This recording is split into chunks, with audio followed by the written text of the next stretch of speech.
হে friends, সবাই কেমন আছো? আই হোপ সবাই ভালো আছো। তো মা আজ বানাবে এগরোল, হোমমেড এগরোল। তার মানে আজকে স্পেশাল কেন সেটা বলছি, দাঁড়াও অপেক্ষা করো। তো আজ আমার রেজাল্ট দিল। তো রেজাল্টটা আমার অনেক ভালো হয়েছে, ফার্স্ট ক্লাস পেয়েছি। তার জন্য মা বলল তুই কী খাবি বল। আমি বললাম যা বানাবে তাই খাবো। তো বললো ঠিক আছে, আজ বানাবো হলো এগরোল হোমমেড। তো আমি বললাম ঠিক আছে, পার্টিটা একদম জোরদার করে দেবে, ভালো করে বানাবে। মা বললো ঠিক আছে। আর বাবাও কিন্তু তাদের ফ্রেন্ডদেরকে মিষ্টি খাইয়েছে। আমি ভালো করে পাস করেছি, তার জন্য ফার্স্ট ক্লাস পেয়েছি। আর বাবা বলে আমি তো মানে অনেক খুশি। তো আমারও মনে মনে অনেক মানে মজা লাগছে, এত ভালো রেজাল্ট করেছি আর কি বলবো। তো আমার এখন আর কিছুই লাগে না। আর আগে কি পড়বো সেটা নিয়ে ভাবাভাবি চলছে। মা বলছে আরও আগে পড়াতে হবে তোকে, তো ভাব এখনই ভেবে নে কী পড়বি। তো আগের প্রিপারেশন আগে করব, তো এখন খেয়ে দিয়ে নেই আগে, তাই না বল? আগে পেট পূজা, তারপর বাকি কিছু।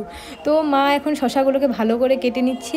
বাইরের ফাস্টফুড খাওয়া থেকে কিন্তু ঘরের ফাস্টফুড খেতে অনেক ভালো লাগে। তার মানে ঘরের মানে রান্নাটা আলাদা হয়। কোথায় বাইরের খাওয়ার আর কোথায় ঘরের খাওয়ার, তার মধ্যে আবার যদি মার হাতে এগরোল হয় তাহলে তো আরও জমে যায়। আর আমি কিন্তু মার হাতে যাই বানায় না কেন অসাধারণ লাগে। এখন আমি মার হাতের রান্নার একদম মানে ফ্যান হয়ে গিয়েছি। মা আমাকে যা যা বানিয়ে খাওয়ায় সবটা ভালো লাগে। আর ধরো মার আজ মন ভালো আছে, তো মার রান্না ডেফিনেটলি ভালো হবে। আর ধরো কোনো সময় আমি মাকে বকুনি দিয়ে দিলাম, কী রান্না করেছো, একদম টেস্ট হয়নি, ভালো হয়নি, নুন হয়নি, কিছু হয়নি। তো তারপরের দিন যেটা রান্না করবে তো সেটা তো একদম এক নাম্বার হবে। জানি না মাকে যখনই বকুনি দিই আমি তখনই রান্নার কেন মানে টেস্টের ডাবল হয়ে যায়। তো আমি কোনো সময় মানে বলি যে তোমাকে আমি বকুনি দিতে হবে, তাহলেই হয়তো রান্না ভালো হবে। কিন্তু মার ম্যাক্সিমাম খাওয়ার দাওয়া কিন্তু অনেক ভালো হয়। আর মাকে এগুলো কেউ হাতে ধরে শিখিয়ে দেয়নি, বা মা ইউটিউব থেকেও শিখেনি, মা নিজেই শিখেছে। তো মা বলে দেখেছি সেরকম মা কোথায় পাবি, তোকে এত ভালো ভালো খাবার দাবার বানিয়ে খাওয়াই। তো আমি বললাম আমিও তো তোমাকে কত কিছু বানিয়ে খাওয়াই, তাই না বলো? আমার বয়স যতটুকু আমি মাকে অনেক কিছু বানিয়ে খাওয়াই নতুন।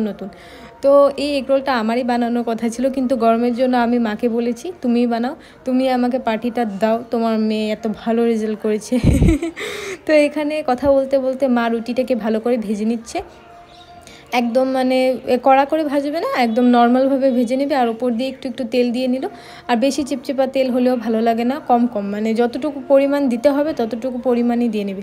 আর এই গরমের মধ্যে যে মা এত কষ্ট করে এটা বানাচ্ছে না, একদম মাকে কি বলবো, অনেক কষ্ট করে বানাচ্ছে। তো আমি বলছি ঘেমে যাচ্ছ না তুমি, গরম লাগছে না? বলছে গরম লাগবে না আবার, আজকে যেই গরম পড়েছে এই ভাবসা গরমে মা কত কষ্ট করে রান্না বান্না করে। আর আমি বসে বসে মার এগুলো দেখছি। আর আমি দেখো এখানে কেমন বাদরের মতো বসে আছি। আর এটা আমার কিন্তু আগের থেকে হ্যাবিট, আমি উপরে উঠে বসে থাকি। আর মা মানে হাল্লা করতে থাকি নেমে যা, পড়ে যাবি কিন্তু, হাত পা ভেঙে গেলে বুঝবি। তো হাত পা ভাঙবে না, আমি জানি, অতটুকু আমার কনফিডেন্স আছে, আমি এখান থেকে পড়বো না। তো মা এখানে অমলেটটার উপর দিয়ে দিল হলো রুটিটা, মানে হালকা, বেশি ভেজে দিলে না ভালো লাগবে না, তোর জন্য হালকা করে ভেজে নিল। এখন উঠিয়ে নিল। তারপর এখন পুরগুলোকে ভেতরে দেওয়ার পালা, মানে স্টাফিংগুলোকে। তো এখন ভালো করে দেবে, তারপর দেবে তার উপর দিয়ে একটু সস, তারপর খাবো। আমি তার ওয়েট করতে পারছি না, বলছি এত সুগন্ধ বের করেছো, তুমি তাড়াতাড়ি মানে রোল করো, তাড়াতাড়ি রোল করে আমাকে দাও, আমি খাবো। ও হো, মার তো আবার চা বানানো বাকি আছে। এই চা কেন খায় বলো তো? আমার একদম চা একদম ভালোই লাগে না। আর চাটা সবসময় আমার হাতেরই খেতে হবে, মার নাকি আমার হাতের চা ছাড়া ভালো লাগে না।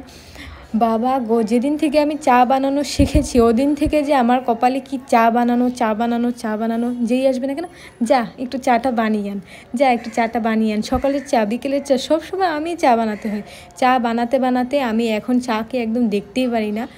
তো কথা বলতে বলতে একটা রোল হয়তো হয়ে গেল, হ্যাঁ একটা হয়ে গেল, এটা সেকেন্ডটার পালা। তো মা ভালো করে রোল করে নিচ্ছে, আর মাকে আমি সাইড থেকে দেখিয়ে দিচ্ছি এরকম করে ওটা এদিকে নিয়ে নাও। তো মা একটু কনফিউশন আছে। তো লাস্টে মা পারলো ভালো করে পেরে, তারপর একদম রোল করে দিল। আমি আর থাকতে পারছি না কিন্তু, হ্যাঁ আমার আর মানে ওয়েট করতে পারছি না, হয়ে গেল। আর পাপার জন্য একটা রেখেছিলাম, পাপা তো খেয়ে বলে বাহ কি বানিয়েছো। তো পাপা মাকে জিজ্ঞেস করছে কেমন করে বানালো। তো মা বলল অনেক কষ্ট হয় এটা বানাতে। তো বললো এরপরের বার থেকে কিন্তু আমার জন্য আরও বেশি করে রাখবে। আমি ভাবতেই পারিনি। আর পাপাকে কিন্তু যাই খাওয়াই না কেন সব খায়, মার মতো এরকম করে না যে না আমি খাবো না, ঘৃণা লাগে। তার মানে মা তো বাইরের মোমো ফুচকা এগুলো কিছুই খায় না। আর চিকেন পকোড়া বানালে তো মুখেও দেবে না। তো পাপার আবার এসব না, পাপাকে যাই দিই না কেন সব ভালো করে খেয়ে নেয়, আর ভালোও লাগে খাওয়াতে। তো মার একটু নখরাটা বেশি, ভালো লাগে না। তো এখানে 8টা হয়তো বেজে গিয়েছে বানাতে, হ্যাঁ 8:13 বেজে গেছে।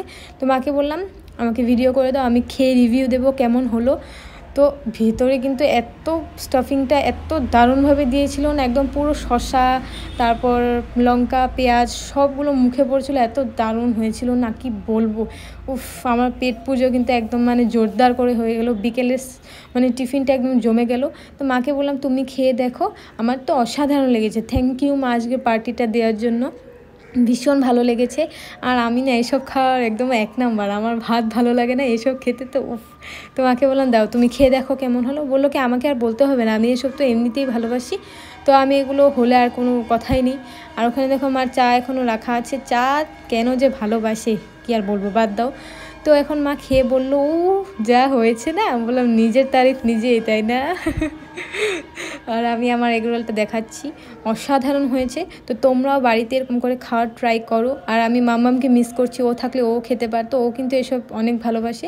আর ওকে বাইরে খাওয়ার দাওয়ার দিই না, বাইরের জিনিস ও তো অনেক বাচ্চা, তার জন্য দিতে হয় না, ঘরে বানালে ঘরে দিই। তো মামাম তুমি যদি খেতে চাও তাহলে দিদু বাড়ি এসে পড়ো। আর এগরোলটা কিন্তু দারুণ হয়েছে, আর কিছুই বলার মতো নেই, আমার ভাষায় প্রকাশ করতে পারবো না, এত দারুণ হয়েছে। তো আজকের ভিডিওটা তোমাদের কেমন লাগলো? আই হোপ তোমাদের ভালো লেগেছে। ভালো লাগলে একটা লাইক করে দিও। আর তোমরা কিন্তু সাপোর্ট করছো না, অনেক দিন ধরে দেখছি 500 সাবস্ক্রাইব হয়ে গেছে, তাড়াতাড়ি করে 600টা বানাও, তারপর 700, তারপর 1K, তাড়াতাড়ি হয়ে গেলে তো আমারই ভালো হয়। তো তোমরা সবাই সাপোর্ট করো। আজকের জন্য এতটুকুই, দেখা হবে একটা নেক্সট ভিডিওতে। আজকের জন্য টাটা, বাবা।